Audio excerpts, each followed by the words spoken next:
Você vive reagindo às urgências que a vida joga pra você? A maior parte das pessoas que eu conheço joga a vida num jeito meio defensivo. Elas têm um plano, elas foram lá e tentaram e montaram umas ideias na cabeça de como elas iam operar, só que aí as urgências aparecem e começam a chegar coisas imprevistas e elas têm muita dificuldade de lidar com isso. Parece que elas estão sempre correndo atrás, sempre enxugando gelo. Chega no final do dia, você sente que você não conseguiu progredir tão bem quanto você gostaria, e é por isso que no vídeo de hoje eu vou te ensinar a usar o seu calendário para controlar de uma vez por todas o seu tempo. Passo número 1.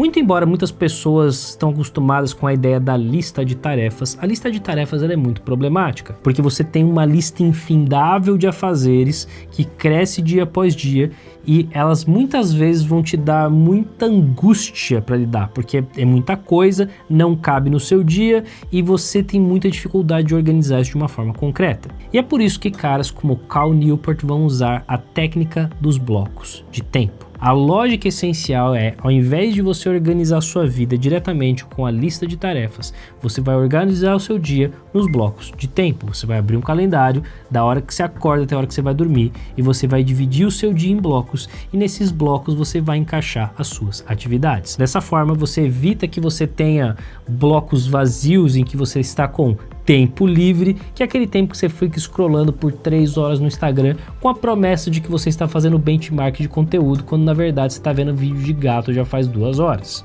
O bloco de tempo é uma ferramenta extremamente versátil e permite que você consiga garantir que você protege todas as áreas da sua vida ao longo da sua semana.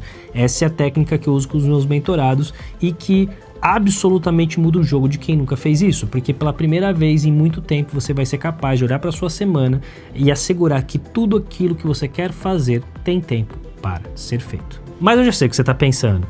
Ah, André, mas a minha vida é diferente, eu não funciono desse jeito, porque eu trabalho com vendas, eu dependo de outras pessoas, tem um monte de coisa no meu tempo que eu não controlo do jeito que você está falando. Pode ser, e é justamente por isso que a gente precisa trabalhar o passo número 2. Na hora da gente trabalhar os blocos de tempo, existem 3 tipos de blocos que são muito importantes. O primeiro deles são das atividades recorrentes. Atividades recorrentes são as atividades periódicas e previsíveis que você tem controle. Isso aqui é a hora que você vai na academia, a hora que você vai almoçar, a hora que você vai fazer os trabalhos que você estabeleceu que você faz de uma forma periódica. Existem também as atividades pontuais. Coisas que você vai fazer uma vez, aquelas tarefinhas, pendências, eventos específicos, reuniões. Essas coisas são um tipo de bloco diferente. E tem um terceiro bloco, que é o bloco das demandas espontâneas. Demandas espontâneas são aquelas que você não controla, mas que você sabe que você vai ter que fazer isso em algum momento do seu dia. E a maneira como a gente resolve isso é você ter dentro dos seus blocos, da sua agenda, no seu time block, blocos específicos para demandas espontâneas. Dessa forma você contingencia ali dentro quando que vai ser o momento que você vai lidar com essas questões e caso elas não se concretizem, você redireciona para alguma outra coisa. No meu caso, por exemplo, eu deixo a minha tarde para blocos flexíveis de demanda espontânea de reuniões. Eu tento sempre que possível marcar as minhas reuniões no período da tarde, porque assim eu consigo garantir que a minha manhã vai ser alocada para as atividades mais estratégicas, profundas, criativas, que eu preciso pensar e me dedicar mais. E assim as atividades da tarde são as atividades em que eu vou me reunir com as pessoas, discutir coisas e tudo mais. Eu sempre vou tentar marcar o mais tarde possível para que eu tenha o máximo de tempo livre de uma vez só, mas a lógica essencial é, se por algum acaso eu não tiver reuniões durante o período da tarde, eu vou usar esse tempo primordialmente para estudar nas mentorias que eu estou participando, e estudar sobre inteligência artificial e outros elementos que são essenciais para eu me desenvolver como profissional. O que me leva ao passo número 3. Muito embora uma agenda com blocos de tempo ela funcione muito bem uma vez que você estabelece ela gera um outro problema, que é, inevitavelmente, haverão imprevistos ao longo da sua vida.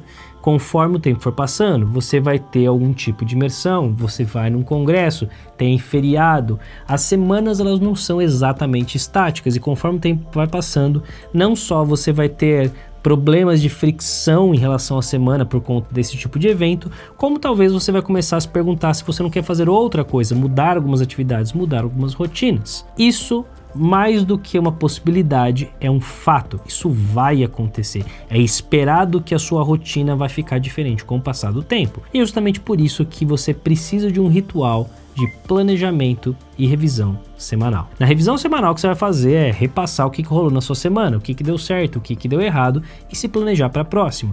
E a razão pela qual isso é muito importante é que, se por exemplo na semana que vem tem um feriado no meio do caminho e isso não vai te permitir fazer as coisas do jeito que você gostaria, você vai ter que realocar algumas coisas. A menos que você trabalhe no feriado, você vai ter um dia a menos para trabalhar e isso significa que algumas coisas vão ter que ser redistribuídas. Na prática, o que muitas pessoas fazem, elas simplesmente ignoram esse negócio. Elas, a hora que chega o feriado, elas simplesmente vão lidar com a sobrecarga que vem a partir dali, mas elas não se planejaram adequadamente antes disso. É por isso que eu sempre gosto de, no meu planejamento semanal, olhar 2 semanas para frente. Porque se, por exemplo, eu que faço meu planejamento semanal no final de semana, se eu tenho alguma coisa na segunda-feira e eu não me liguei, eu vou me ferrar, eu vou ter que, me arregaçar no domingo para tentar compensar isso. Então eu sempre gosto de olhar 2 semanas para frente, porque se eu tiver alguma coisa na outra segunda, eu preciso que o esforço tenha sido feito antes disso. Assim, as coisas não encavalam, tudo vai na paz e eu uso o meu calendário como uma grande forma de controle do meu tempo, porque eu não preciso ficar pensando o que eu vou fazer hoje, eu simplesmente olho para o meu dia, abro meu calendário e falo, beleza, hoje eu vou fazer A, B e C, e isso faz com que não só eu tenha muito mais controle sobre o que eu estou fazendo no meu tempo, mas de quebra eu ainda tenho uma cabeça muito mais livre do que eu tinha antes. Mas isso não vai resolver se você for o tipo de pessoa que a galera joga urgência à torto e à direito. Você tem o seu dia planejado e as urgências aparecem e destroem tudo. Se você quer saber como resolver isso de uma vez por todas, dá uma olhada nesse vídeo aqui, que eu vou te explicar como.